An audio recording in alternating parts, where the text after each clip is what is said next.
Hey, everybody. Welcome back to the Salt Street Podcast, the most pro-America, anti-government show that you know, the show where we discuss news, government, and culture, and how it pertains to you, the individual, and your natural rights of life, liberty, and the pursuit of happiness. I, of course, am that big bird-looking fellow they call Colin. I am here today, as always, with my lovely little co-host over here, Mr. You see how I gave you a compliment and demeaned you in the same sentence. You know him, you love him, the original Salt of the Streets, Donovan Phillips. How are you today, good sir? I am excellent. Thank you very much. Absolutely. Fantastic. What are we going to be talking about today, good sir? What's the time, the date, the whole deal? It is August 12th, 2023, episode 154 of Salt of the Streets, 12:06 p.m. We're right on fucking time. We're out here. We got lots of great topics today. We have some, of course, let me ask you this, always, as we start the show. Indeed. I'm scooted back. I'm not as far into the table as I should be. I always do that. I just get comfortable and I fucking hang out.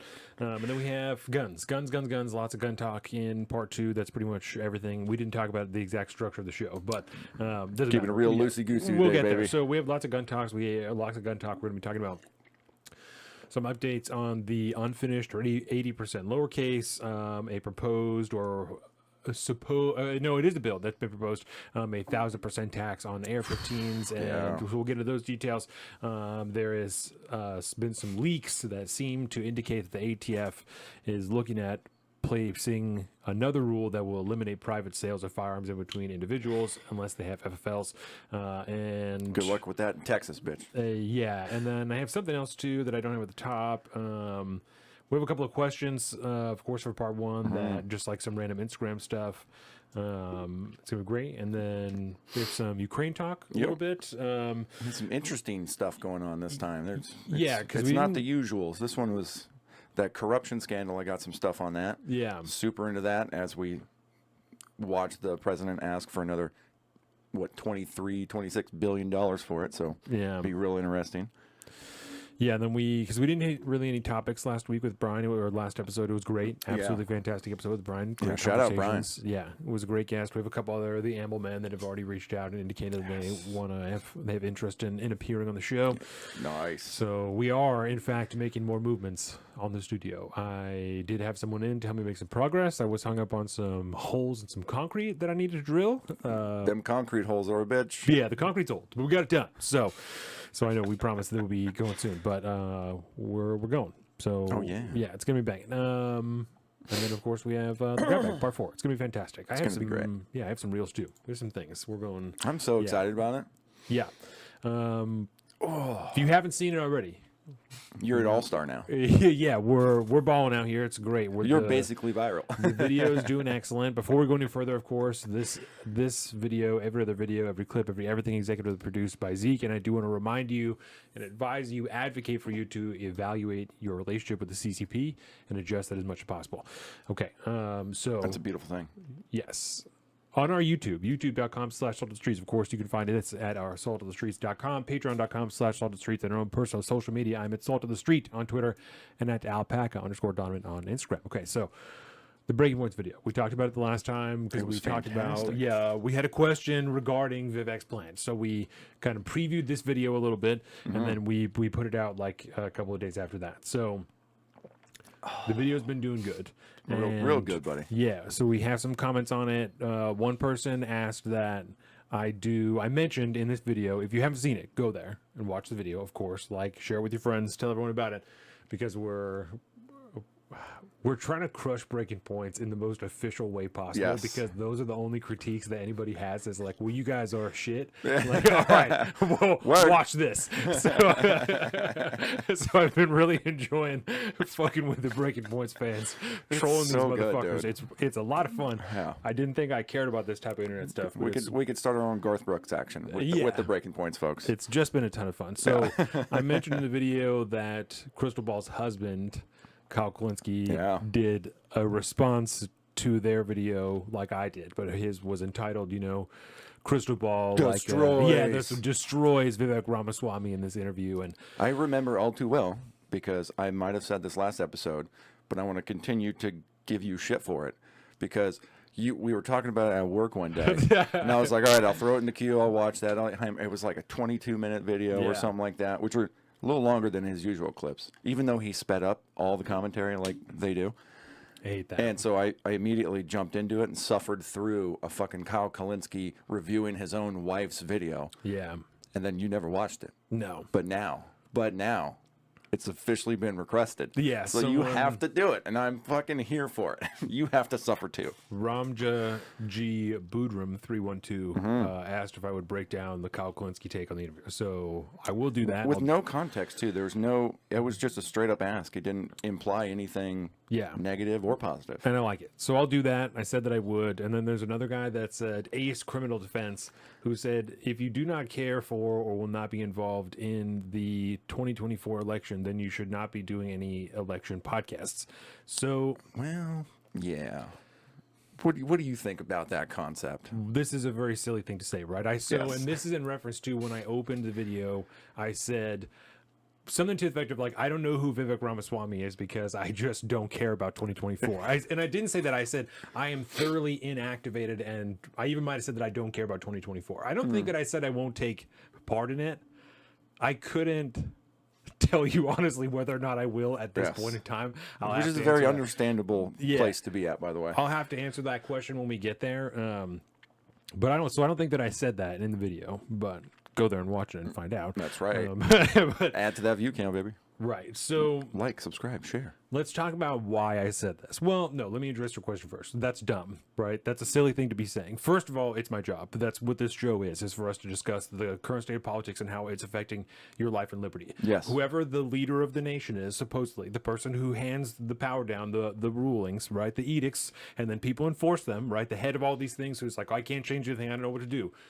That person affects your life, whether you think so or not. And we've argued at different points in time how much those people are impacting your life. And depending on what the issue is, that really will affect how much they're impacting your life. But it's a very silly thing to say. It's part of the job. Very much so. This is what we do here, right? We talk about 2024. Yeah, I mean, whether or not politics, but whether or not you're like a Politico insider or something like that, like whatever is going to take place in the election will still affect you, even if you think the entire system is unreconcilable.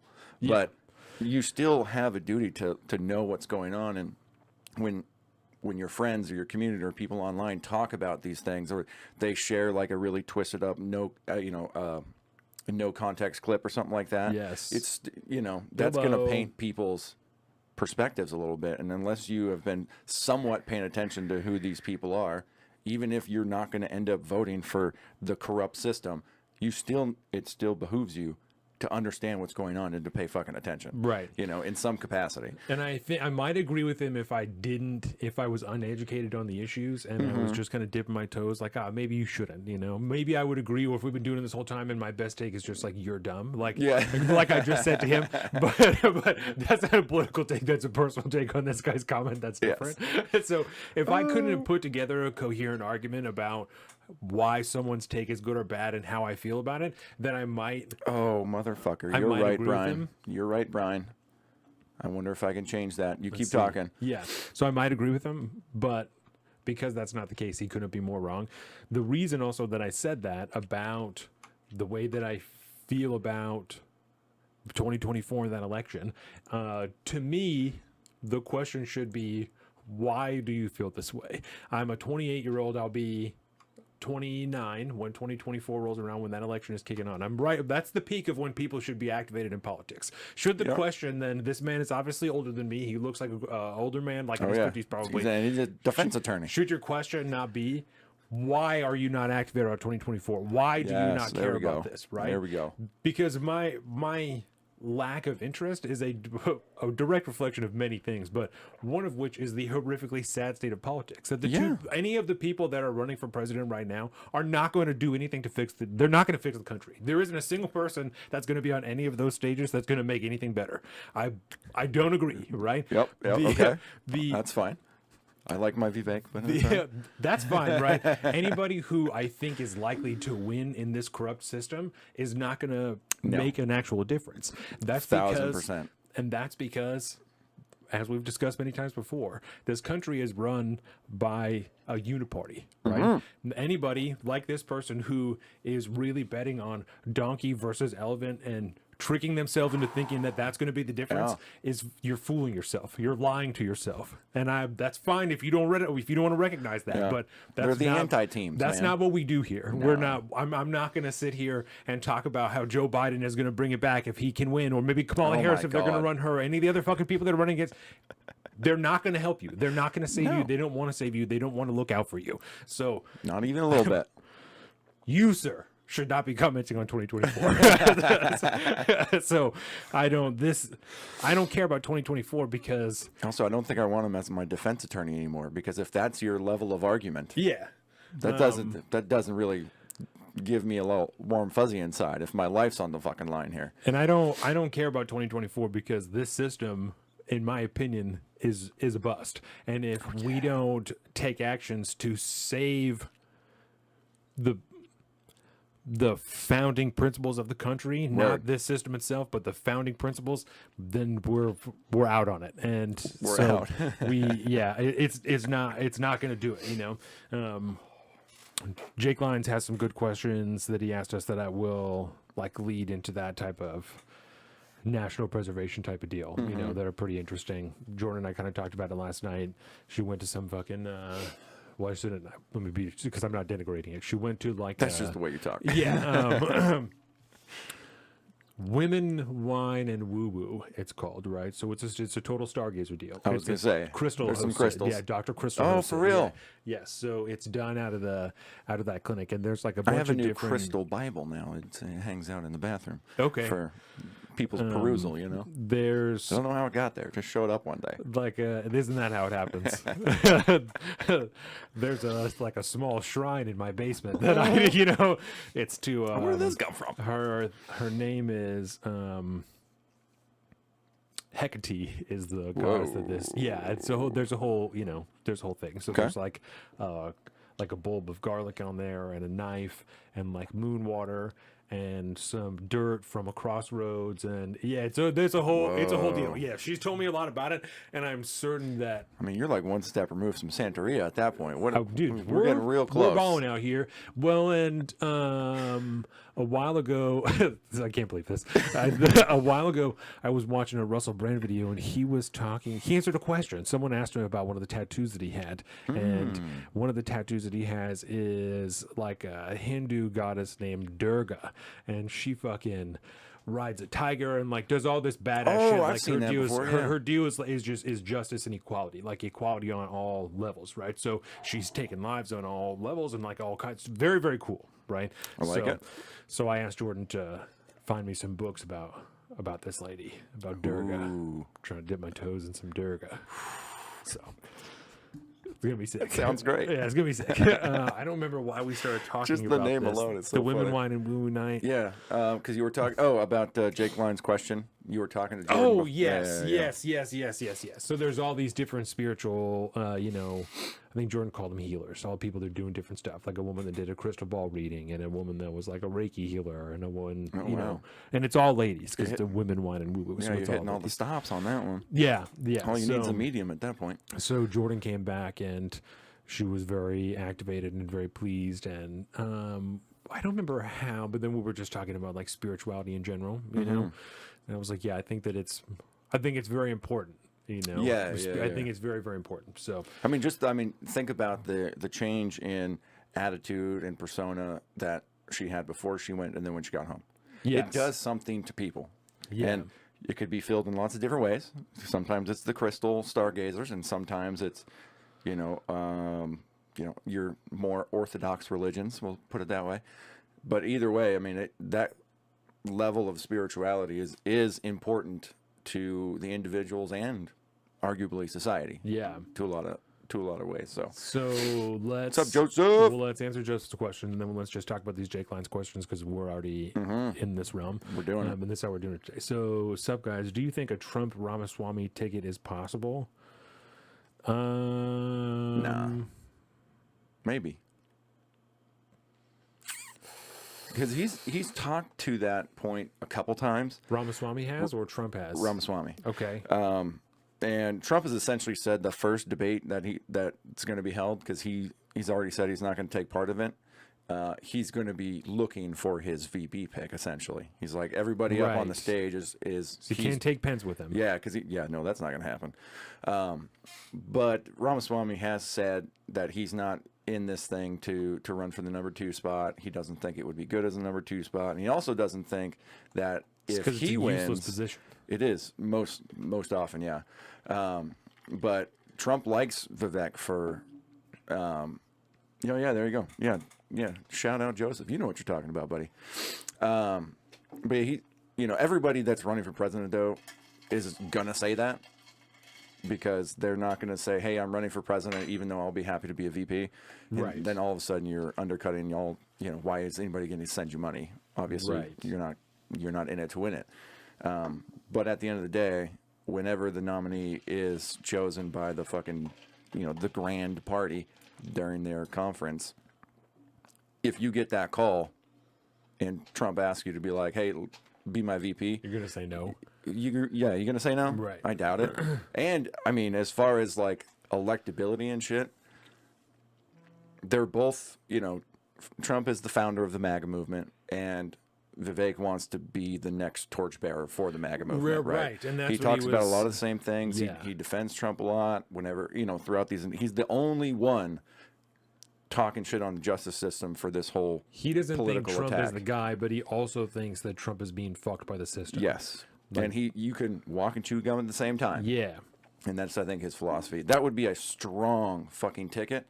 But, man, we got to get through primaries first, and we'll just see what the fuck happens. Especially if he let Vivek be involved, If he didn't Mike Pence him, if he didn't Yeah. like, totally clip his balls and had him do things with the president or let him Yeah. do some meaningful shit, Yep. then I would like that. The conservative youth would be really into that. Super into that. Yeah. I mean, fucking polls are the polls are the polls, right? We love talking about how terrible the polls are. Right. But in aggregate, whatever number they so choose to show, his popularity number has continued to just shoot through the fucking roof.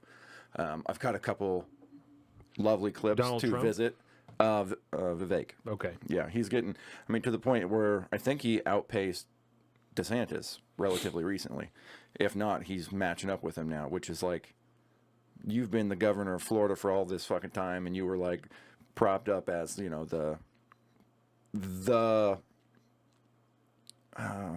don't know how I'd want to frame it, like the dude as far as like anti-COVID type mandates and all that stuff, which not real good candidate for in my eyes in reality. But with that continued popularity he had, he's done nothing but fucking tank his own campaign at this point. I mean, he's never really gained in popularity since then. He's just slowly trickled off, whereas Vivek is shooting up through the fucking roof with popularity. Yeah. But yeah, grab bag. I have some more Vivek Gold that recently came out God. from the Iowa State Fair, where all the major candidates are going to the Trumps there right now, I think. Right. But yeah, it'll be a 2.0 time of a year, video huh? we watched last episode. And because the brother has embraced it and is just having a good fucking time. I bet. So I bet he is. I think that would be an epic ticket if the GOP could pull it off, but I don't think they can. We'll see about that. So Jake Lyons, previous guest on the show, Jake Lyons.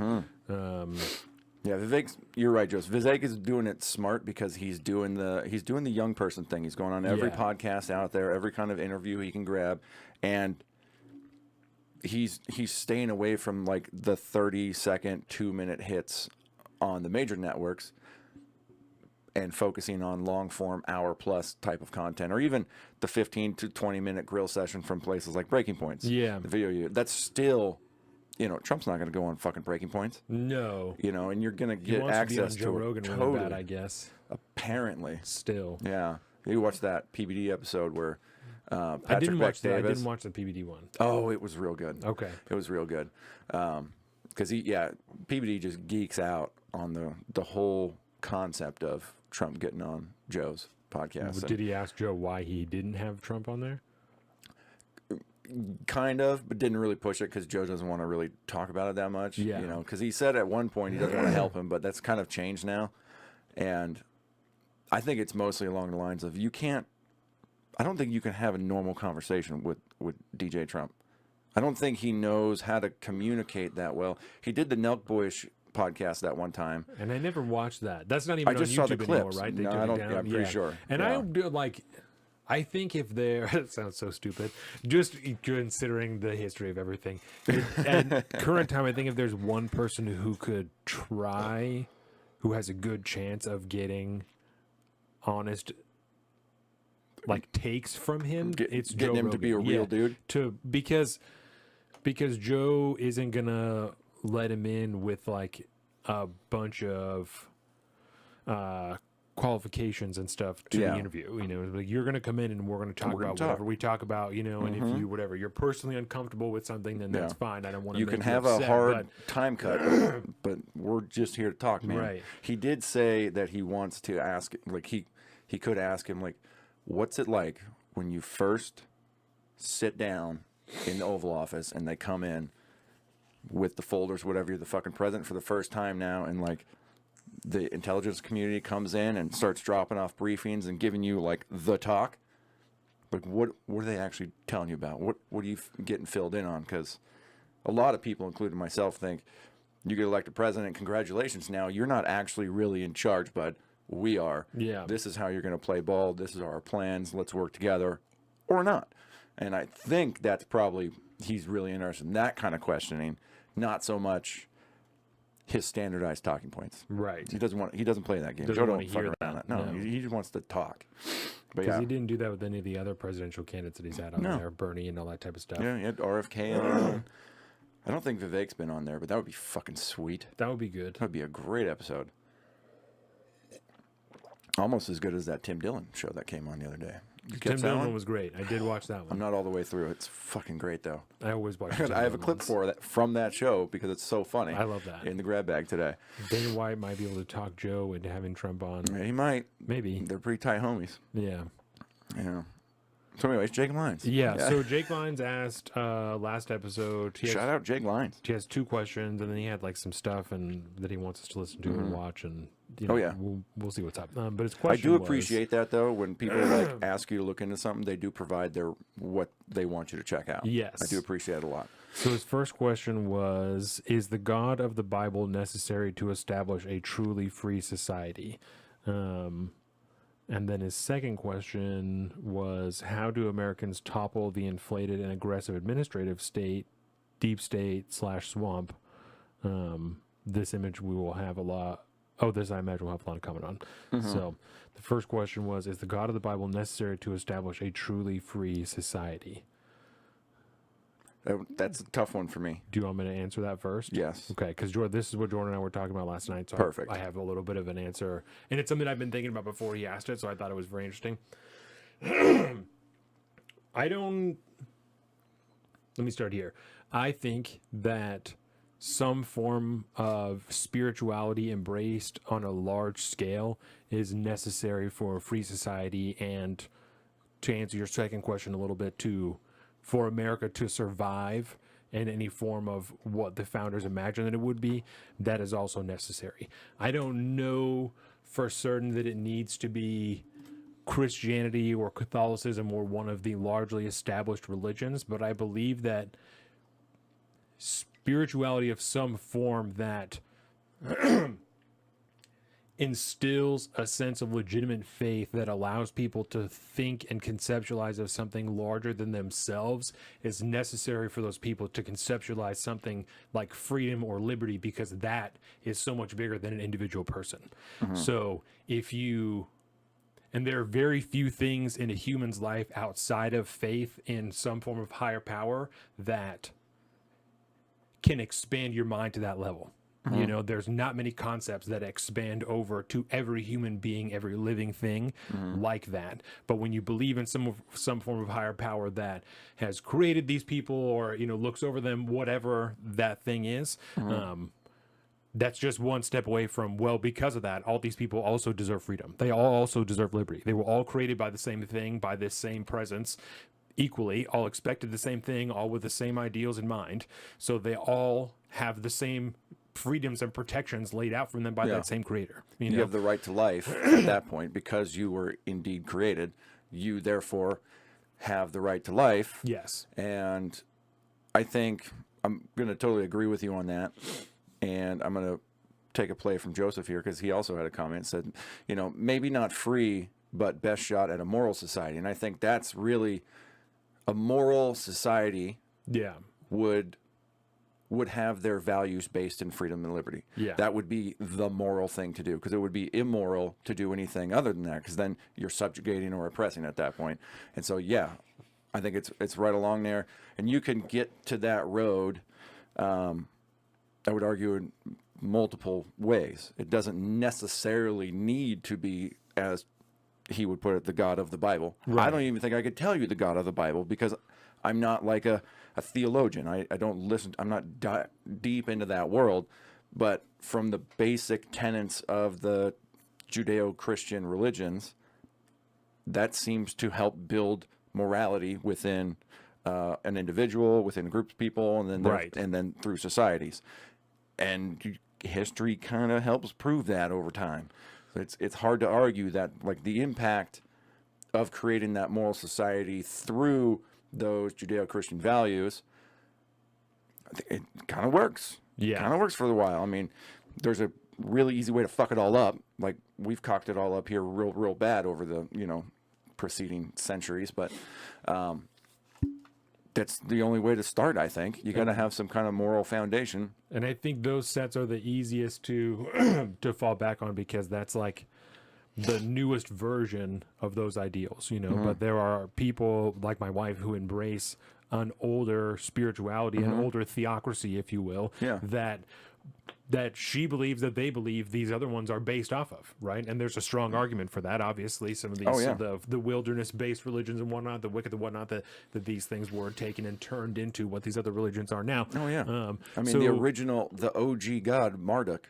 I mean, JBP talks a lot about that kind of stuff. It all stems from that same point in time, and then spreads and evolves throughout time. And so the core beliefs, the basis of those religions, those theocracies, are the same. They have grown over time from Wicca, or whatever you want to call it at that point, to modern Christianity. They've grown over time, so they've changed, but the core of those things is still the same. They're still based in the equality and creation of people, that you shouldn't be harming other people or infringing on other people's liberties. Like the core of that is still the same. I mean, you can go back to like Zeus or Thor and all that stuff. You can find threads throughout that can all be tied into a very similar moral compass. And I think it would be a super interesting discussion. I would have to think way more about it, and maybe, Jake, you want to have this discussion with us at another time.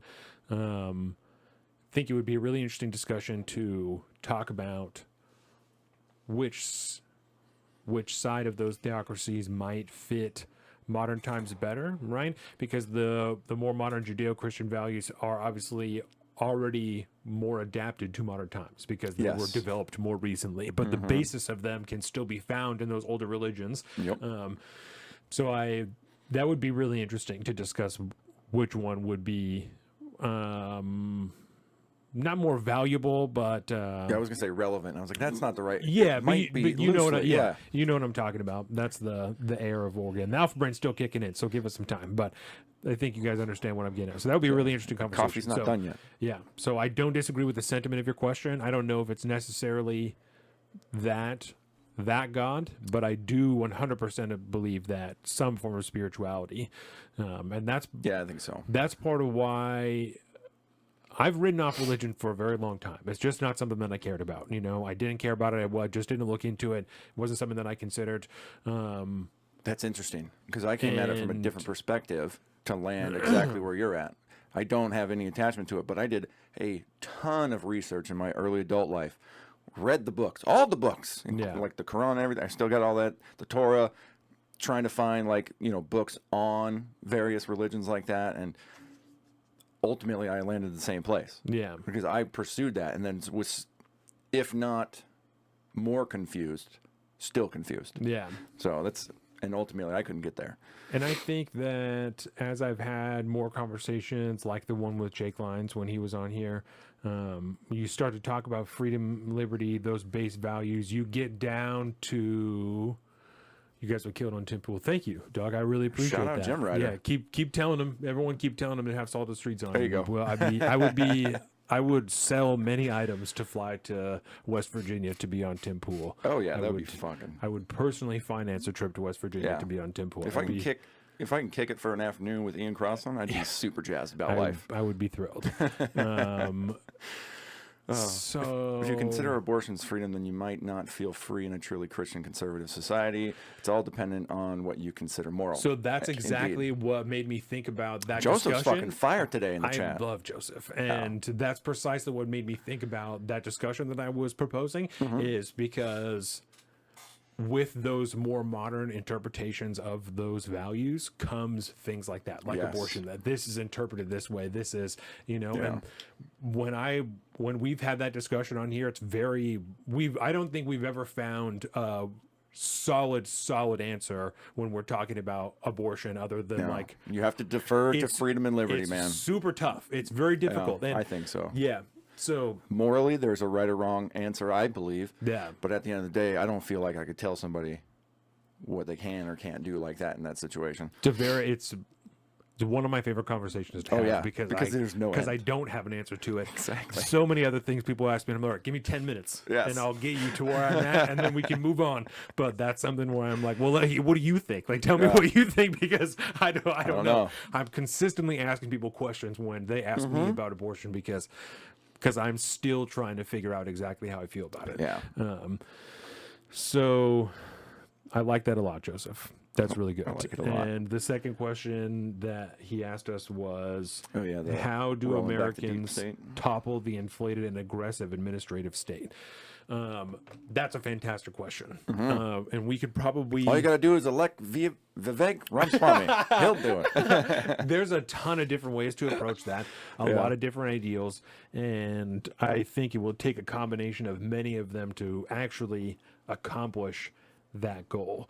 I've talked about it multiple times on the show, but I think the biggest hurdle is the fact that the body of the administrative state has its own defense system, and so they're going to fight back if they feel like their careers, or quote unquote, their lives are threatened. They're going to push back as hard as they possibly can, and they have an infinitely deep well to draw from for resources to fight against it. Well, and we've seen that. We'll go into in part two, just even some of the gun regulations that I'll make a really grand point a few times in a multi-tiered, what does this have to do with freedom and liberty? This is my favorite. That just the core of all of these things is control, right? The only consistent line that you can draw through all of them is that it is all an attempt to curtail other people's abilities to defend themselves. It's all a way to gain more power and more control by lessening the power and control that somebody else has over their own life. So that's what pissed you off so much about that Charles Murray book. Yes. When he did not make that particular point. However, he made a fantastic point that I believe partially answers your question when he was talking about the defense funds. I think that that's a fucking great idea. I think it's a really, really good idea, and I think that if you haven't seen it, go and watch the review preview that we did on, what was it called? By the People, right? By Charles Murray. So go and watch that. It was fantastic. I went over that book, the good points that he made, and then also my response to the issues that you just talked about. So go and watch that video. The defense funds, right? The personal defense funds. So the idea that he laid out was mass amounts of civil disobedience, specifically laws that don't actually hurt people when you don't follow them. And with that would have to come, or should come, these personal defense funds that are privately funded, in which they are teams of lawyers that will defend people who are being sued and gone after by the administrative states for these various laws that they have broken. So they're going to defend them and take the court case all the way there, and then even if they lose in the end, they're going to pay the fine. So it's just a big middle finger to the state. So even if you do get us, this guy isn't going to be lost or any money. He's going to keep doing his fucking business. Yeah, it's a big middle finger to the administrative state, and you've essentially saved a citizen's you successfully protected a citizen's rights. Yes, from not being and their infringed on. livelihood. Yes, because when you get into court cases like that with the federal government, they'll just ruin you. Then that's their goal, is to Yeah. drain you. There's been many, and again, Charles Murray made an excellent case of this. There's no shortage of people who used to work for the federal government and have come out and said that's precisely what the goal is. Our goal is not to actually put you in jail. No, we'll just It's tap you out. We're going to bleed you dry. We're going to take everything that you have, and then if you don't go to jail, Submit. you just have nothing. Yeah, it is. It's a show of force. That's all that it is, and that's why they pick people who've broken very, very minimal laws, and they rack up huge amounts of Legal fees to accessory charges and stuff like that. They found were like, oh, we've went back in your taxes 30 years and found that you left out $10,000 here and $50 here and this And this. now with fees, Yep, precisely. it's going to equal this. Ooh, shout out Ma in the chat. And Joseph, in the current system that we do live in, you are 100% correct that voting is one of the best ways, but particularly like to your point, as you say, not just federally, vote in every election you're able to, local, state, and federal, particularly the local, because that's where all this stuff, it's a lot of grassroots type stuff. That's a lot of where these major ideas can work their way up to the top. Now it's a tough game, but in that system, that's the way you have to do it, right? Yeah.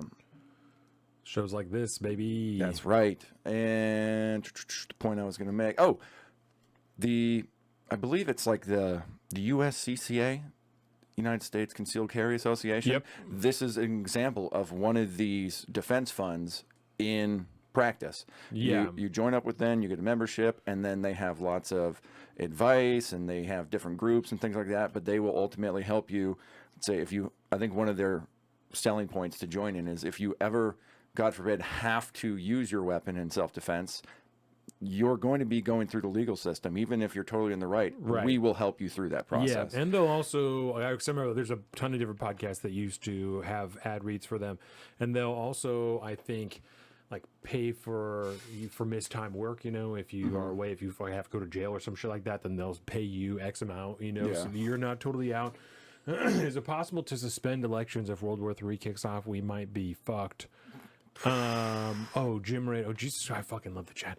Bill Swaggins. Most people can't even name their local politicians. That's completely true. Oh. Jim Rader, do you think Vivek has passed DeSantis as far as momentum? I'm in Florida and love DeSantis, but he surrounded himself with horrible people to run his campaign. That's completely You're fucking true. right. 100% right. Colin's in a better position to answer the stuff about where the candidates are in 2024. That's what I was talking about, breaking points. I think 100% he as far as momentum is concerned, Vivek's killing it right now. DeSantis has fallen off. He's trying to like rehab his campaign. I think he just fired his campaign manager DeSantis at one fired point. a bunch of people. Yeah, because it's been a total shit show over there. But there is this new thing coming up, which we might talk about later. This is the fucking question I was going to say if it comes up. There's gonna Dude, part one is sick. yes, it is. I haven't even talked about football game yet. No. There's going to be a fucking debate coming up between the two warring governors, DeSantis and Newsom. No final date yet. They're still doing between shit. DeSantis and Newsom? Yes, it's the battle of the governors. For why? Just because? For funsies? There's a Because lot there's also of Republican debates coming up too, right? There's actual primary debates. RNC and This DNC debates coming up. This is an extracurricular debate between the two warring governors that have been at each other's throats since COVID, right? But I mean, you remember seeing like Newsom went over to Florida, was trying to like campaign to get people to move to California because of Death DeSantis and all that shit, and then DeSantis is talking a bunch of shit on California. Got all like, the cops. We got all you people here, you know.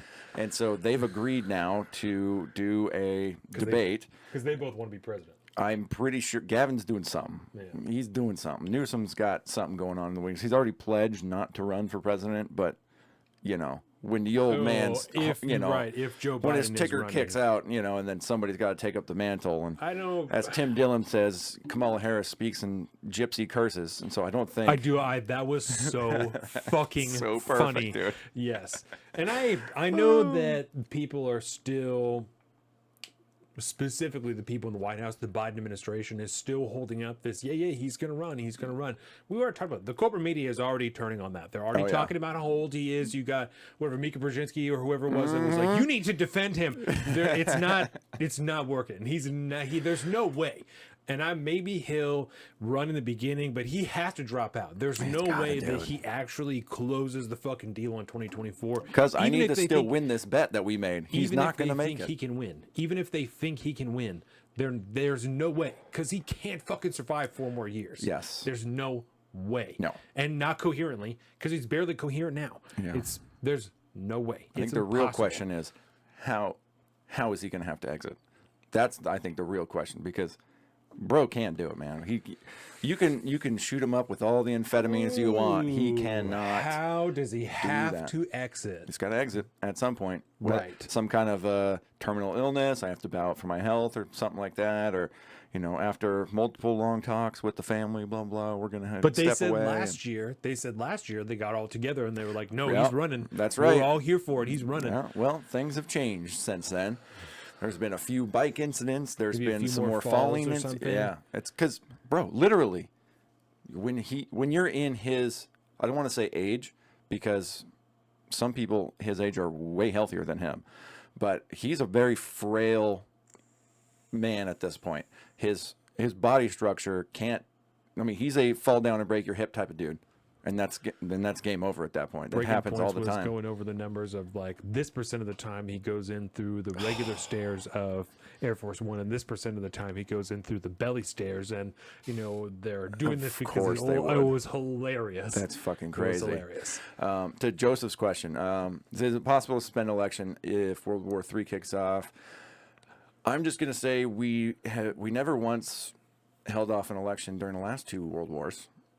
No, we kept going. So we keep going, I mean, the Uniparty loves... Say Ukraine, dog. Yeah, that's right.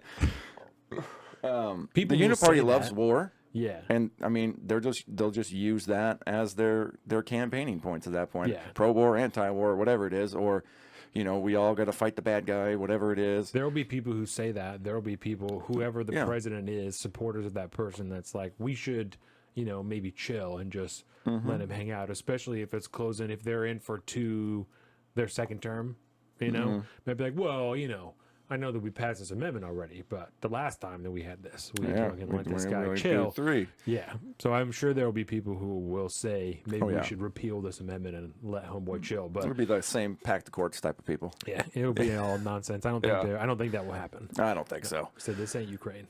DeSantis needs to get rid of every person around him. Vivek actually answers questions and will go on long-form podcasts. Amen, Bilbo. And I'll tell you this. That's why he's a G. This is a message to anybody who's voting in 2024, anybody who's considering voting in 2024, anybody who still has any shred of faith in this system and you're going to take part in it because of that. You shouldn't be voting for anybody who isn't willing to have a long-form conversation. Yes. If they're unwilling to directly answer a question and describe in detail what their reasoning is and behind their response, they don't deserve your vote, and you're a fucking fool if you vote for them. I think that was very nicely said, good sir. So yes, Bilbo, you're correct. Fucking A. So, okay, I have a... Do you have a let me ask you this proper, like? But they're not... They're like side ones. Okay. They're all hypothetical questions. Perfect. So, don't worry about that. So this one, I think, just kind of fits in well. So I'm going to play the drop. With that, let me ask you this. Donovan. Yes. Do you believe that we are living in a post-constitutional nation? No. Why? No, because there are still people who believe in that, and we're getting close. I think the question is valid, but I don't think we're post-constitutional. We are. Now you say people still believe in it. Is that what you're making that decision off of, the belief, not the actual practice? Because the government steps all over the Constitution every goddamn day, and they have for years and years and years. They have since the moment that it began. Yes. That's John Adams. Love him to death. I disagree with his politics to the end. That guy was trying to overwrite the First Amendment. Oh, yeah. You can't be doing that. You can't say that about George Washington. No. That's not cool. That guy was trying to call him Your Highness and shit like that when he's vice president. That's just easy with the crown talk, all right? That's just the natural path of government, in my opinion. Yes. That's just how that it's meant to go, because John Adams was one of the founding fathers. He understands the core vision when he's vice president. He gets what the deal was, His wife saw the cannon stolen from Ticonderoga march past his house. They get what the deal is. Like, they totally understand what the founding was about. the guy just didn't agree with everything that was going on. And as soon as you have individuals in those positions of power, their beliefs begin to influence the decisions that are made there. Okay. So even though that guy signed the fucking declaration, right? Still, he's still trying to control what people can say the moment that he gets into office. Yes. So Now, to just piggyback off of that, yes. do you think that essentially, given the way the current government makeup is, how involved it is in everybody's lives, if the same founding fathers were here today, do you think they would have as much grievances towards our own federal government at this point as they did towards the crown? I think they would, as towards the crown, 100%. Because it took a lot less, in my view, it took a lot less for them back then to say, like, fuck you, we're shaking off the yoke of your oppression. So We've got way more oppression going on now than even they did, I think, back then. and it is, so it also depends on who you asked, right? It depends on which founding father you asked, because the best position that I can answer from her right now is Samuel Adams, because I'm reading the Sam Adams book, right? Yes. And I know that Sam Adams's belief, because his thesis question at Harvard was along the lines of, what level of allegiance do we owe to the government? Yeah. And his answer was, we chose them, so we owe all levels of allegiance to them so long as they're defending us. The moment that they begin to turn on us, we owe them nothing. So their big thing, like the Stamp Act, was a huge deal for them, that it fucked with all of their shit. And it was a big rebellion for them. They're like, we're just not going to use any of these items then. If that's how you want to do, we'll fuck with your commerce. If The that's how OG you wanna do boycott. it. Yes. And so at that point, Sam Adams starts to ask questions of, we don't owe anything to the people of Britain. Our allegiance is only to the sovereign that we agreed to take part in when we moved over here and agreed to be a colony, right? So that was part of the basis behind the Stamp Act, was revenue for the mother country, because they were collecting something like £2,000 a year in taxes, but it cost them almost $8,000 a year to collect the money, because they had to have people over there and ships and everything that was involved. So the Stamp Act was totally just a way to try and raise the amount of revenue they were collecting, and it lowered. Got to deal with inflation, bitch. It's not free to sail across the ocean. The Stamp Act, I think, even lowered the level of taxation on those items before, but it enforced that taxation where it wasn't enforced before. Yeah. So before it was fine, people were allowed to kind of do whatever, but so they lowered that and then started to enforce it, and that's part of what the deal was. So a lot of really common issues when you look at the crown, or Great Britain, or the whatever they called it at that point, the United Kingdom, or whatever empire, the British Empire. There you go. A lot of common issues with the British Empire's relationship with us as colonies, as the rest of their colonies around the world, like India and the French over in in the South Pacific and all that stuff, or in the Asia Pacific. It's hard to maintain control of a colonial society that is 3,000 miles away and takes months and months to get there, whereas today it's much easier. But we had a lot of the very similar issues, and it was much easier, I think, to shake off that yoke of oppression. So this is what he said, right? Adams turned from the gusting winds to his desk when his gazetted piece had laid out the colonial position in airtight terms. Of their own volition, American settlers had chosen the King of England as their sovereign. Had they not, the crown would enjoy as much authority over them as the inhabitants of the moon. Their compact was, however, with the sovereign alone. The colonists were in no way accountable to the people of Great Britain. Precisely as was done at home, the Americans passed legislation with the consent of their representatives. Adams urged the point to the logical extreme. As the two governments functioned identically, would it not make as much sense for the colonists to tax Great Britain as the other way around? So the level of devotion to that system wasn't, I think, as high as people think that it was. Yeah. They had especially people like Samuel Adams, who was one of the people who could be greatly credited with expanding the understanding of individual freedom and liberty.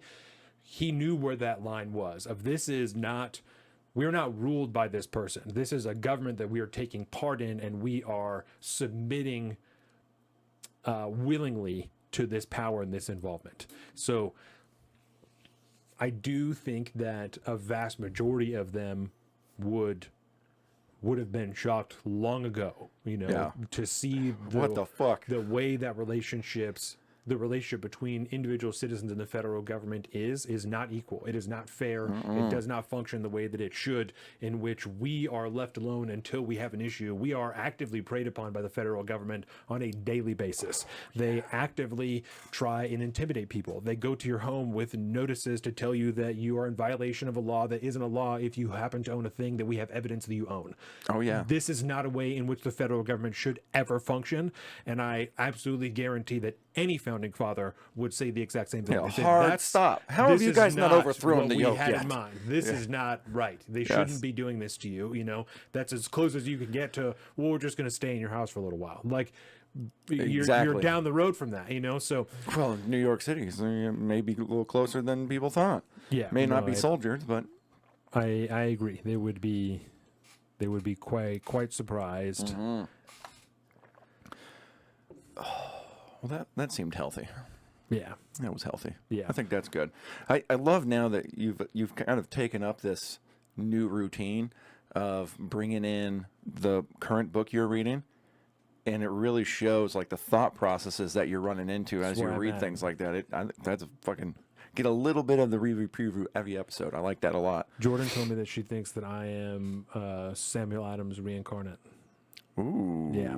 So let me tell you why. Because just as I was telling her all these things about Samuel Adams, so I told you the writing style, right? When Yes. I read you that description of the writing style, Brother Jordan, she was like, "That sounds like the way that you write." And I was like, "That's what I'm saying, right? What's It up? sounds like very similar." Yeah. Brush it off.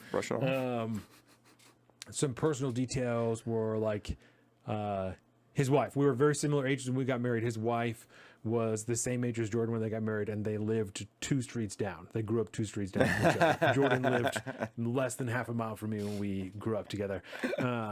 They lost a bunch of kids, obviously, because everybody lost kids at that time. But they had the first kid who survived was a son, and they had their next kid that survived was a daughter and their son was 3 when he was born.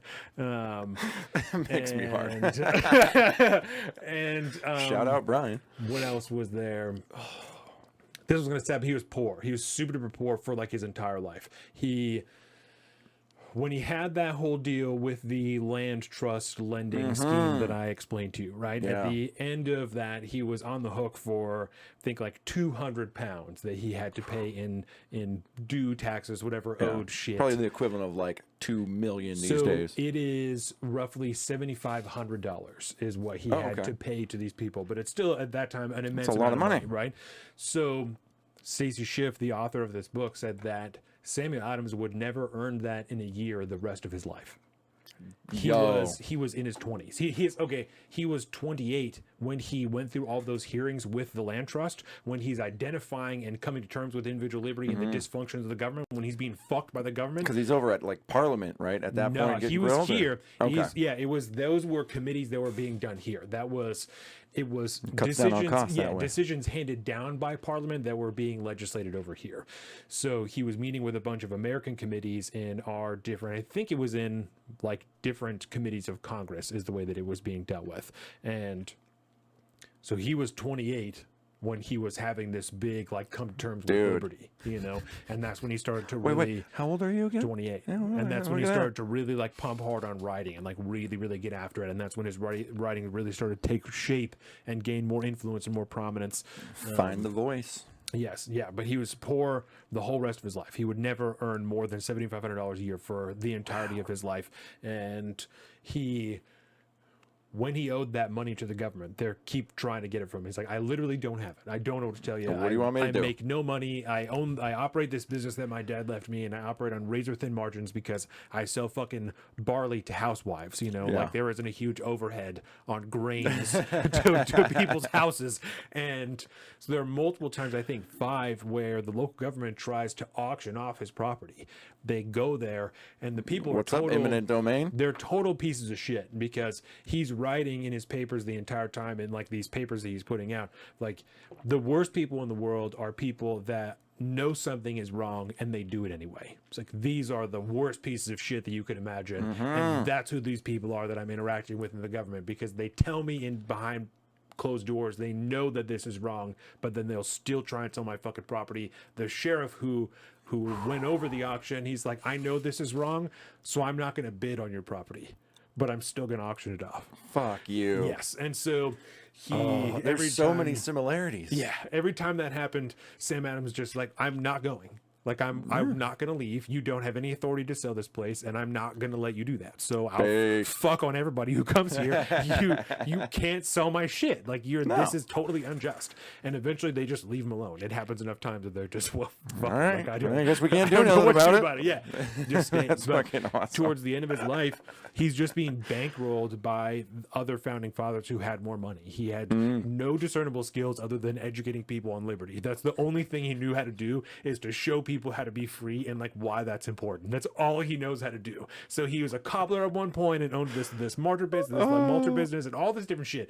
Before his dad died, got a 1,000-pound loan, blew all of it, completely lost every fucking pound of it. So he got no inheritance other than this property because his dad was like, for your inheritance, I'll forgive that $1,000 I gave you, and we don't have to worry about it.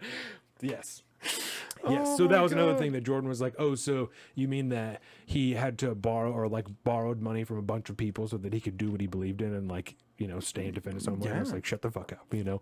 Yeah, so Jordan believes that I'm Samuel Adams reincarnate. So I mean, you build a solid case. That's all I'm going to say. You know, I don't know if that, I don't know how I feel about reincarnation, but if it is a thing, you it, baby. yeah. I don't know. There's either that or you're like his, well, yeah, he wasn't rich. He didn't have like a little squire boy to Poor hang as out hell, with. dude. That was Yeah. it. Just a dirt farmer. 2 kids, and then his first wife died when she was like 34, I think, and so he was left 2 kids for Whoa. That's tough He business. said that he waited 5 years, which is for that time was a super long time. Paul Revere was a widow for 5 months before he married somebody else. As Or one a does widower. back then, yeah, you know? 5 months. And he's like, let's get going. Yeah. And this is a kind of a morbid one, but the Adams family, the Sam Adams portion of the family, as well as his wife's family, had an inordinate amount of miscarriages and just lost children overall. When his wife died, that was the 10th child that her parents had lost. And Sam Adams lost multiple children. His dad had sired 12 kids, but I think only 4 of them survived. So this woman, Stacy Schiff, was like, she's like, everybody lost kids. So even for this time, those numbers are crazy. That's insane. Fucking true to roof. So True to roof. parallel, my family, my grandmother and aunt in particular, had so many miscarriages that when I was growing up, we didn't do baby showers until after the baby was born because they had to return so many baby gifts and shit like that over time that like we just don't even do. And when I was a kid, I didn't know that. It was just like this. That's just how we do it, you know. But then I got older and I was like, that's really fucked up. I understood it. Yeah. But That's so soul crushing. It's that bad. So Damn. interesting parallels, isn't it? I feel like we need to get you a tricorner hat. That's what we need to Interesting do. parallels. That's what we need to do. Jim Rader, I know Vivek is focused on being president. I'm growing my hair out again, I think. You see it? Yeah. I was going to say, I was like, where's that top knot? I've We been got to get thinking that about back getting a again. cut, but I chose to not wear a hat today. With and Wendy's I came BOGO around the dollar corner. deal, your dollar never tasted so good. What So in the everyone's wide going to world get is it. I thought it was a drop. I thought you had a new drop. I was like, what the fuck? What? All of a sudden, I just turned the desktop audio off. Oh, it's the fucking commercial down there. What is going on? No, we're just going to shit can this. We're not going to need that fucking tab anyways. Whoa.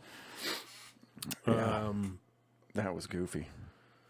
Oh, Jim Rader, I know Vivek is focused on being president, but do you think Vivek would take a VP from Trump or thug it out? We talked about that earlier. I think it was Joseph that asked that, or maybe it was Bilbo. And there's I have a hard Maybe. time believing he wouldn't. maybe. Yeah, If he certainly got the call, Right, because you you know, said you got to answer Excuse the me. call.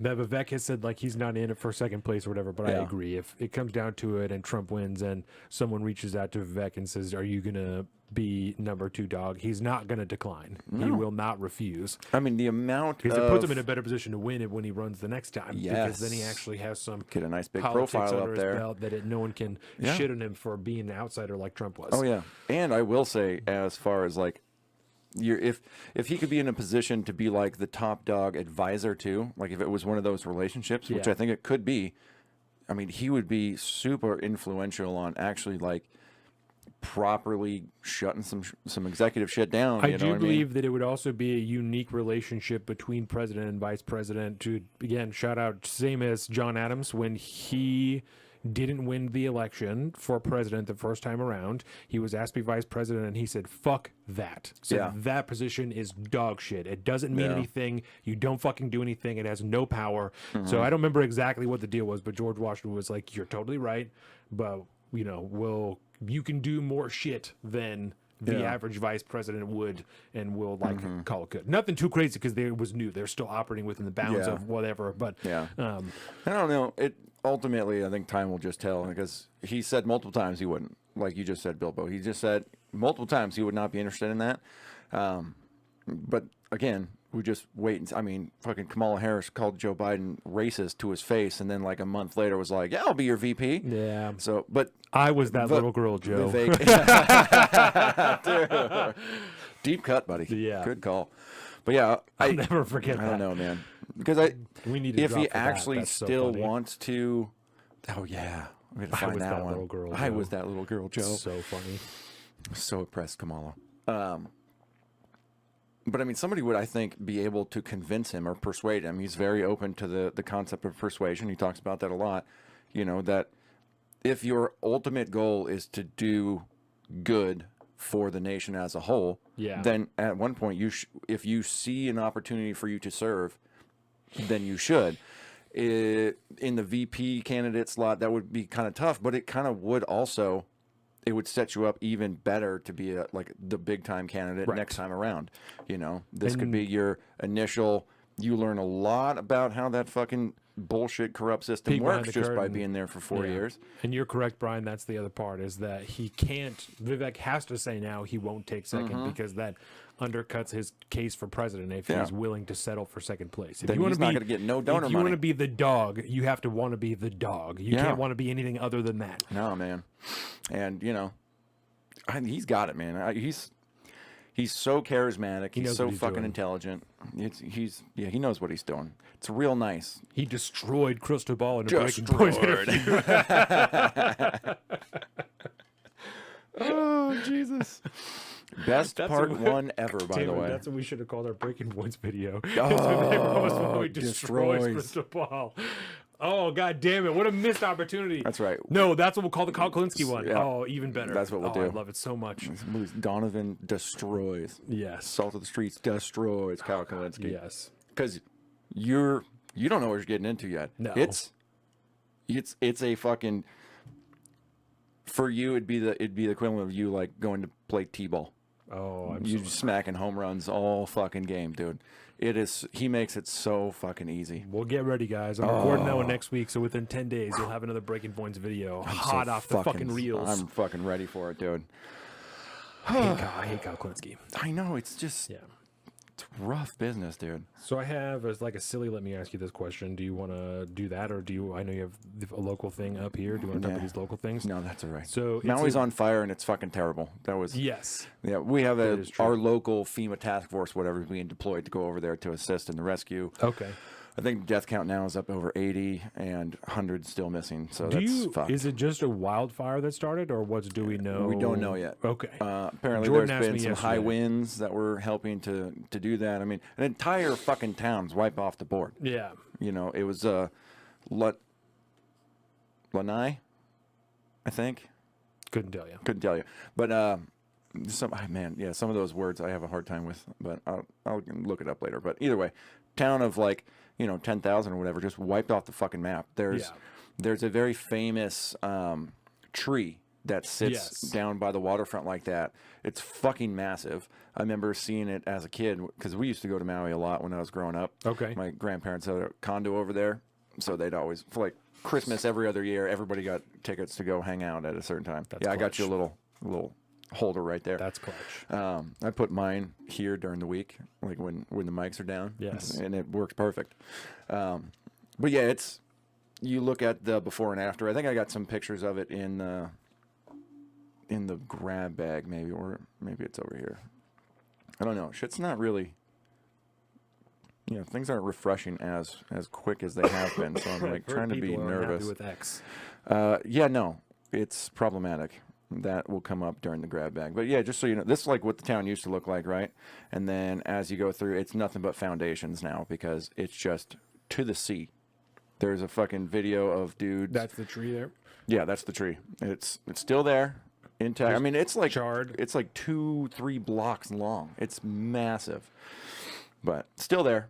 But yeah, that was my one major local story. So people are starting to now do the recovery thing, and we'll see what happens. There's a lot of local stores in Seattle and stuff that are doing like food drives and all that kind of stuff to send stuff over there.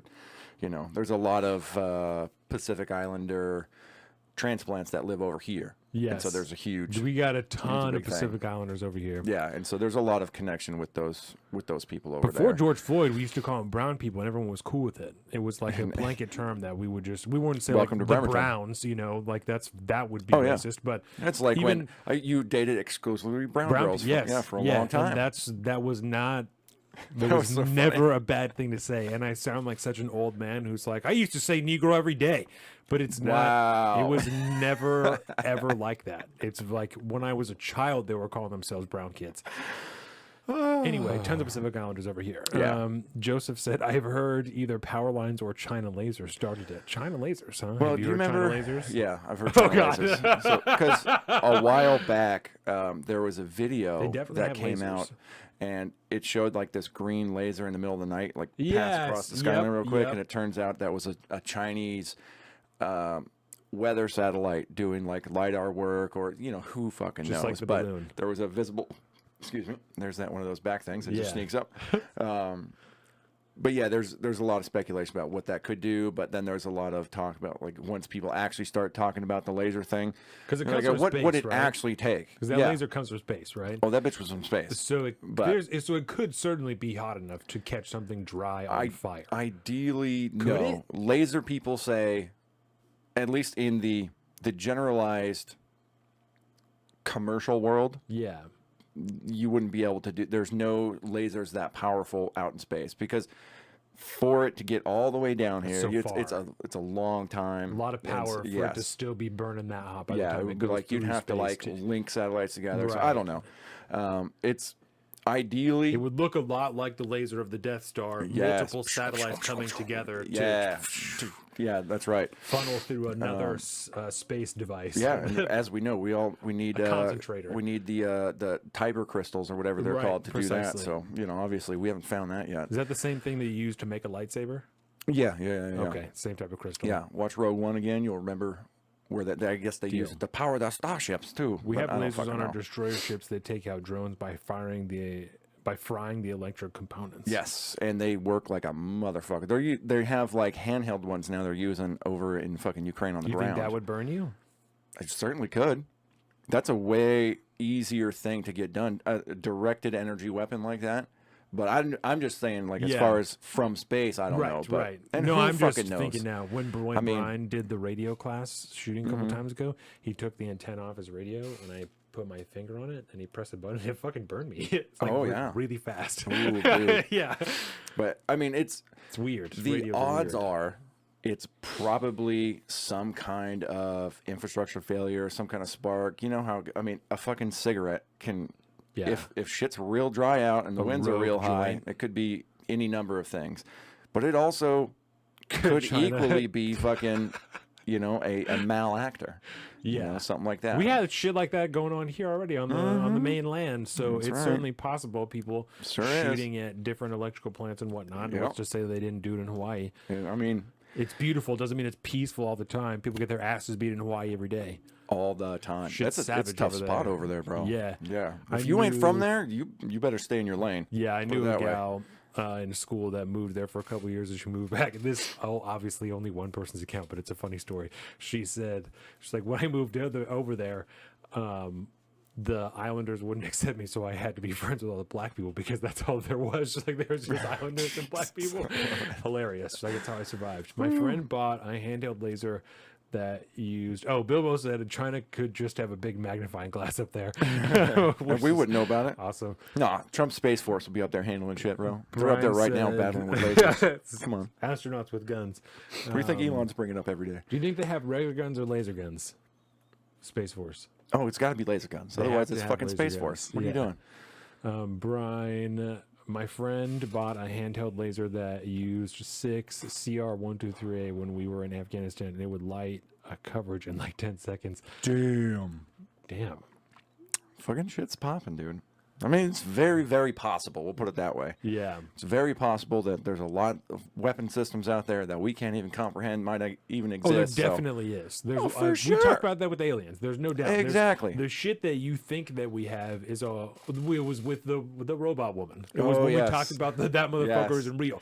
The level of technology that we know about is only a fraction of what actually exists. What fraction it is, I don't know. It could be 2/3, could be 1/3, could be fucking 1/10. I don't It's know. kind of like voter fraud, bro. But It definitely ain't 0% yeah, chance. it's definitely not zero. That's right. So that's very interesting. And just FYI, we will get into the conclusion of the airplane woman story today. It's just continuation, right? I don't think it's the conclusion of. Oh, I think it's done. All right. We know who I'm she is. excited to hear. We know the whole deal. She did a. There's pictures of her house and stuff, which I think is really wrong.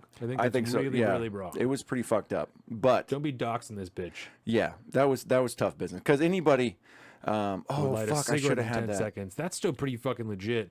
That is legit. I used to have a phone case that looked similar to this, and it had a little deal on the back that you slide it down, and it was a coil, and you could light. Yes, You yes, saw I remember that. That thing was There, the badass, old dude. the old studio phone was Yeah. that. Oh yeah, there you go, dude. That was a cool ass phone case. Super cool, man. Light up cigarettes and joints and shit. It was Hell yeah. awesome. It's when I stopped carrying lighters, and now I never carry a lighter. And I'm like, I don't have this phone case anymore. It was years ago. It's one less thing you got to worry about carrying around with Just you. carry that phone case all the time. That'd be so funny. You just whip out an empty phone case. What are you doing, bro? Oh, I'm like, no. What are we doing? So let me ask you this, right? Yes. We talked a few episodes ago about robbing banks, and we got Indeed. some comments in response to this about like, Donovan, you're an asshole. Of course it's wrong. Don't be a fucking idiot, right?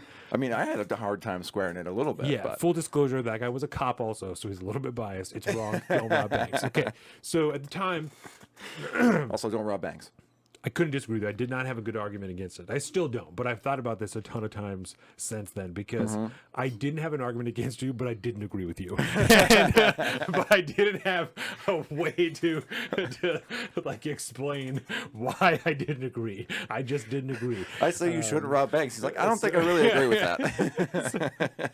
So my question now is more hypothetical because that's just where it has to go when I think about it. I like it. So, what if the question for anybody who didn't see was about the ethics of robbing banks? Was like whether or not it was wrong to rob a bank and the different details around that. So, Colin's answer was yes for a lot of different reasons. Go back and watch that. I think we even have like a specific clip about it.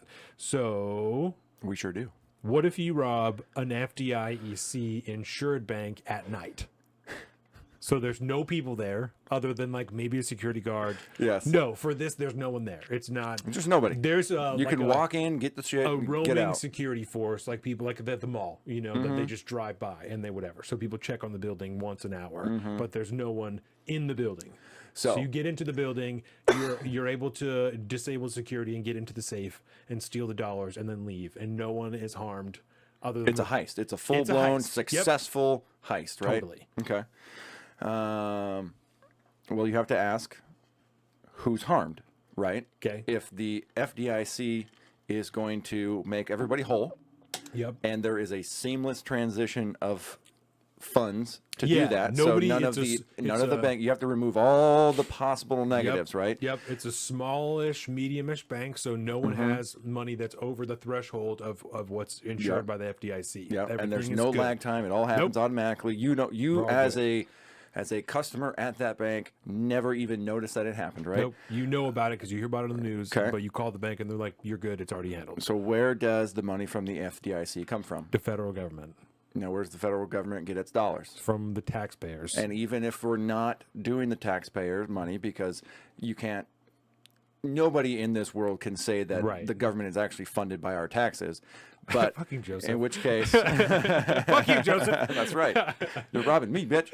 But so let's just in that scenario too, because yeah, we talk about that a lot. How your tax money really doesn't really go to. I mean, it's a Right. very small percentage because what they do then is then we'll just print the money to cover that cost, which then hits everybody in the country with the the devaluation of everybody else's dollars. So So- even if it's by a small amount, technically you're violating the non-aggression principle by making somebody's dollars worth less. My only point against that is that unless the FDIC I thought it had has that already, unless it's already reached a threshold of payouts for the year, then they're Already funded. The money that they have is already set out in the budget every year. Through tax dollars, then. Yes. So that's the only that's where I'm at the end, is that you're Yeah. like stealing someone's tax dollars, you know? I get the whole fuck the central banking system because Yes. it's all just fucking robbery and a giant Yes. scam. But if I'm going to argue it, Yeah. I think it will technically violate the non-aggression principle. So then the same concept would be to like an ATM too, because you'd have to fuck up the ATM to open it, then someone has to pay for Somebody's it. property. So what about? I think this is the last one. I like this. This yeah, is this fun. is the last one. Okay. Scenarios. So full on Den of Thieves style, where they rob the fucking Fed, right? Where, and if no one's seen it, first of all, it's a fucking great movie. You have to watch it. It's incredible. I love it. But You've seen it multiple times. they rob the Federal Reserve, the LA Federal Reserve, and they through all different deals, not too many spoilers, they take money that's already been taken out of circulation, like bills that have been taken out of circulation but have not yet been destroyed. Okay. So the serial numbers are not technically active in the system, but you can still spend It's the cash. cash money, bro. You can still spend Yeah. the cash because no one at a store is going to check the serial number. Yeah.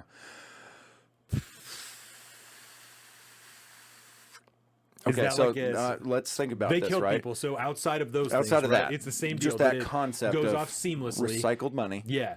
Gerard Butler isn't after you and you get out free. You're able to, because that's what got him in the end. Is That's that right. Gerard Butler had their number and they were That's what fucked. happened. You don't fuck with Gerard So, Butler. nah. He will wreck your world. So what happens? Is that deflation at that point? If you are going to infuse more dollars into the market that have technically been wiped off the slate? In reality, though, all that money's in ones and zeros, even if it's in cash. But still, cash even if it's outside the system fully, It's people akin- will still use it as currency, though. It's They could akin still to trade it. counterfeit. It's akin to counterfeit. Yes, It's like the at that best. point. It's the best counterfeit you could possibly have because it is a real dollar that just isn't recognized by the federal government anymore. So they couldn't spend it in an official deal. Yeah. But I really like this concept. that's like the only. But I mean, Joseph, they've been robbing me for decades, so I really don't know how I feel about this hypothetical. Exactly. Okay, and this is where I'm at. Is that I like my deep soul says, fuck them. I Fuck them, totally take it. buy. I don't have an argument against the taxpayer funded point that it is funded by the taxpayers, and so you're taking money essentially from everybody in the nation. I just It's the office space, though. We'll take fractions of a penny. Yeah. And nobody'll even be technically hurt from it, right? I just But- didn't think it would pile up so quickly. You Yeah. know, I just didn't think it would become so much money so got quickly. millions in here, bro. Yes. So, yeah. Fuck the Fed, bro. Take it back. Let's go. I'm here for it. I'll do Someone it. Den of Thieves the Fed. Let's go. Let's go. All of the Feds, baby. I hate the fact that there's like an LA Fed. There's a fucking All New over the York. place. They're everywhere. There's All not over the just one. place. They Yeah. got branches, and I don't like that. Oh, Jake Lyons also asked about how much ammo we should keep on hand. Like, All how of much it. ammo do you store? Okay. Well, so there's obviously like what my goal is and then what I keep realistically because Word. they're fucking so completely different. Mm-hmm. So the rule of thumb that I have heard that I think is the easiest to go by is 1,000 rounds per weapon, right? And that's not per system or per caliber. That's or not per caliber. That's per system, per actual weapon that you own. So if you own fucking 7 ARs, which is probably a waste, you should have 7,000 rounds of 5.56 223 that is put aside that you don't tap into. That's sitting there for if you need it one day, right? Or for like a case like COVID when ammo's crazy ass expensive and you can dip into that and then replace it over time, you know, but you have a stock that you can dig into. I have fucking like no ammunition because I'm so poor. So I And you do a lot of shooting. yeah, I do way more shooting than I do ammunition buying, and that's my issues. I put myself into a deficit. At one point in time, I was following that 1,000-round rule during COVID because I couldn't go shooting that often. yeah. But I was getting all of the stimulus money that I got from the federal government either paid off debt or bought ammunition. Those are the two things that I bought with the money that I got from the federal government. Shout out. That's the way that you do it. So at one point I did have ammo like that. I had 1,000 rounds per gun, and that was the way to go. I have a couple more guns now, so I definitely don't have 1,000 rounds per gun now. Yeah. But I have a couple hundred rounds for each gun, but nothing wild exciting. I go shooting, especially with Ammo Men, like every other month. So Yeah. and we don't go too crazy, but it's enough. probably 200 rounds.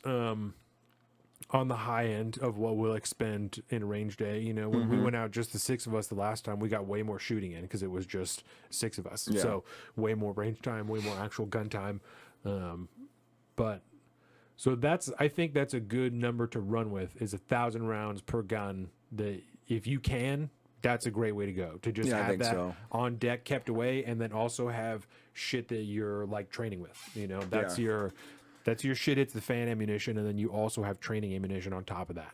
Yeah. And if you need to dip into the other stuff, then that's fine, and you replace it and you go back.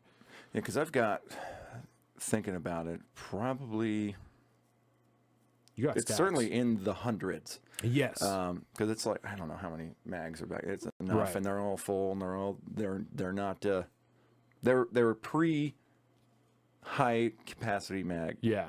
or bands, so they're they're all topped pre-band off. mags, and they're all topped off.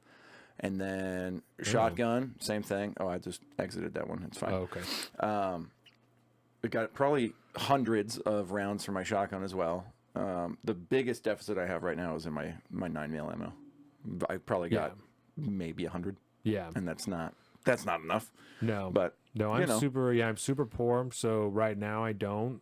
But Jordan is getting the things finalized with her business, so at that whatever, it'll get We'll just see how it works it'll out. get better. Things Yeah. will change, but this is just where it's at now.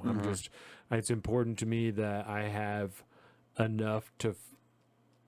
I always want more. I feel okay, but it's really important to me to stay proficient. And so I've really just the last couple of times like bought ammunition before I go, Yeah. So the last time I went, I bought 500 rounds of 10 mil, and that will last a little while, but I also just moved to 9. So I'll have that 10 mil for a little while. I'll Yep. maybe shoot a box or two when I go out, Yeah. just to make sure I can still handle her. But Yeah. Brian, I try and stay above 1,000. I don't do that with my match grade 308, but 9mm 5.56 is a must. 1,000%, and that's good. I couldn't agree more. Pushing 10K on MA55, yeah, I don't. I haven't been in that long to guns in general. Not long enough to have amassed that amount of money or that amount of ammunition. But so yeah, certainly that's the goal. And I think that's a good number. That's not where I'm at, but that's the way. Yeah. Yes, That's and right. of course, if you need, yeah, exactly. Yeah. So and that's why I you've like done real good with your the type of calibers that you purchased at that Yeah. point, because you found like you've adopted the mass ammo, the mass distributed ammo. Yeah. 5.56, 223. Right. That's always going to be around. The 9mm are 9mm. always going to be around. They're fucking everywhere. So And it's that's easy to scrounge if you need it. Yeah, and so I think that's probably like it's all arbitrary and stuff, right? So I would never let myself get below a level of ammunition that I couldn't defend myself for a period of time. Whether that be in my home for some reason, or if we need to go somewhere and we need to stay cool, right? Like I always have certainly enough for that. Well, and you make a really good point when you just bring up how 2 to 3. I'm sorry, I didn't remember to do, but 2 to 3 like full combat loadouts, which I think like 6 mags. So a 6 on the body, 1 on the gun. I could do that certainly 3 times, And the reason you can is because, like you said, you shoot a lot because you're very, very interested in being proficient. Proficiency Yeah. will mean you expend less ammo Yeah. in the field. And so it's a balancing act. Obviously, you'd like the massive perfect stock of whatever, but at the same time, that let's say the 6+1 mags you're going to be carrying on you. Yeah. If you can't shoot for shit, it's not going to go as far as Right. if you can shoot for shit. So And I don't have full auto, so it's not like I'll be dumping mags anywhere. You know what I'm saying? yeah. Like that. So yeah, exactly. So I think that's yeah. very good.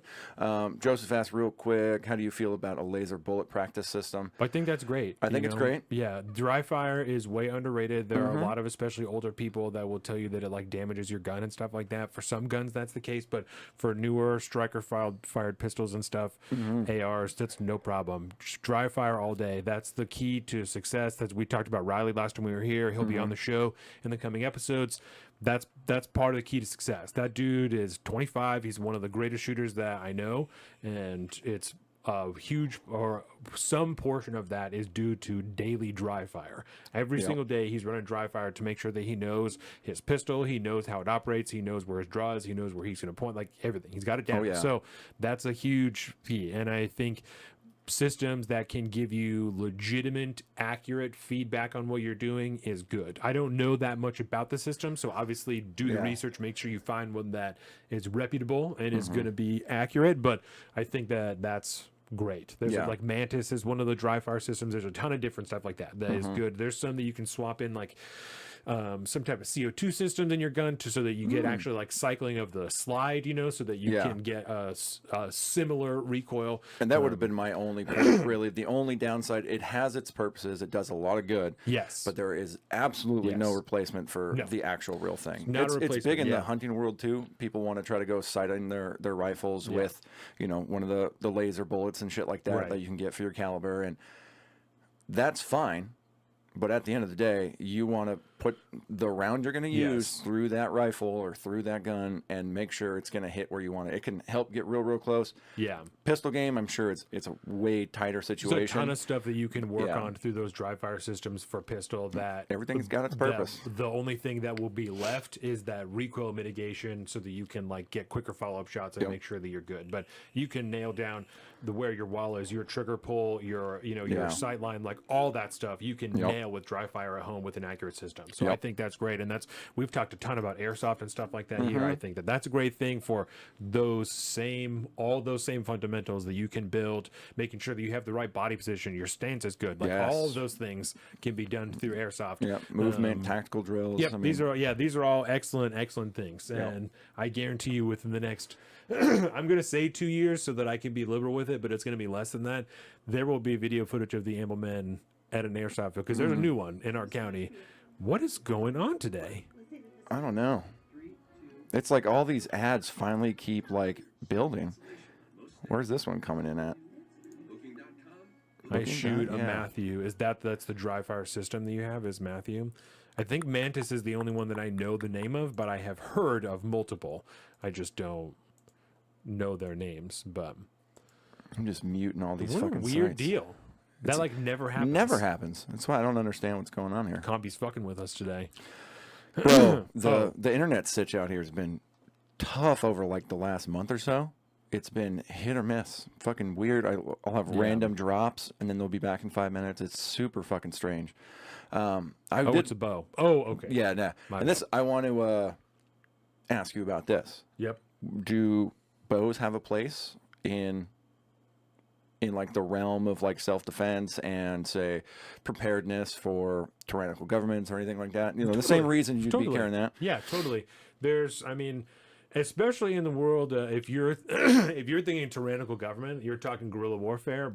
Bows are going to be fucking winners because a legit compound bow will fucking murder somebody. That will take a life, and so it certainly will. Yeah, if you need people who are doing super dupers, I mean, this is obviously like very hypothetical, but if we're in that situation, we're in the movies, baby. People doing, if we're in Red Dawn, you need people doing super duper secret squirrel stuff. Absolutely. Absolutely. Taking out small patrols and moving in and then getting the fuck out before anybody finds them. Yep. Absolutely. And the same principles apply. You have to be as proficient as possible, right? Oh, yeah. Yep. Oh, yeah. There you go. And that's the people that are able to, Cam Haynes, and I mean, he's very well known, but even just regular people who are able to put 10 arrows in a fucking, hole that big from 50 yards, those dudes, if we need to take down the government or defend ourselves from it, are going to be 80-pound recurve bow, bro? Like an 80-pound compound is one Christ. thing, but an 80-pound recurve, you're fucking Mongolian, bud. And that's how much pressure you have to put Yeah. on it to pull it, like That to is- draw it. Yeah, so there's 80 pounds of weight on that draw. You're pulling back 80 pounds with your fucking shoulder. Joseph, how giant are you? Well, Are I you guess it's a lot Are of you back. a large person?